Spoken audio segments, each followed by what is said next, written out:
আছি আসানসোল শিল্পাঞ্চলের কেবলস কারখানার সামনে। এই কেবলস কারখানা 1952 সালে স্থাপিত হয়। তৈরি হতো ফোনের কেবল। 2017 সালে পুরোপুরি বন্ধ হয়ে যায়। 2017 সালে যখন কারখানা বন্ধ হয়, তারপর থেকেই আমরা দেখে আসছি এই 3 মাস পর, 4 মাস পর কেউ না কেউ এখানে দেখতে আসে।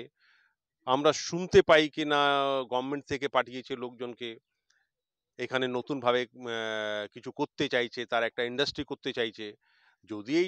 যদি করে তাহলে খুবই ভালো। At present situation of Hindustan cables limited এর খুবই খারাপ। সূত্র মারফত জানা গিয়েছে প্রায় 900 একরের অধিক এই কেবলস কারখানা কর্তৃপক্ষের জমি রয়েছে। তাছাড়াও রয়েছে 1200-র অধিক আবাসন। রাজ্য সরকারের যে শিল্প মন্ত্রক রয়েছে তার আধিকারিকরা এবং যে পশ্চিম বর্ধমান জেলা শাসক রয়েছে সেই জেলা শাসক এই জমি পরিদর্শনে আসেন হিন্দুস্তান কেবলসের। তাই এখানকার মানুষের যা বা কেবলস কর্তৃপক্ষে যা আছে রয়েছেন তাদের দাবি যে আবার হয়তো আগামী দিনে এই শিল্প পুনরুজ্জীবিত হতে চলেছে। ডিএম সাহেব, এডিএম, আরও অনেক অফিসাররা ছিলেন, সবাই মোটামুটি সব ভিজিট করে গেলেন। যেহেতু আমাদের হিন্দুস্তান কেবল বহুদিন ধরে বন্ধ আছে এবং পুরো ফুল পরিকাঠামো আছে, প্রায় 900 একর জায়গা আছে।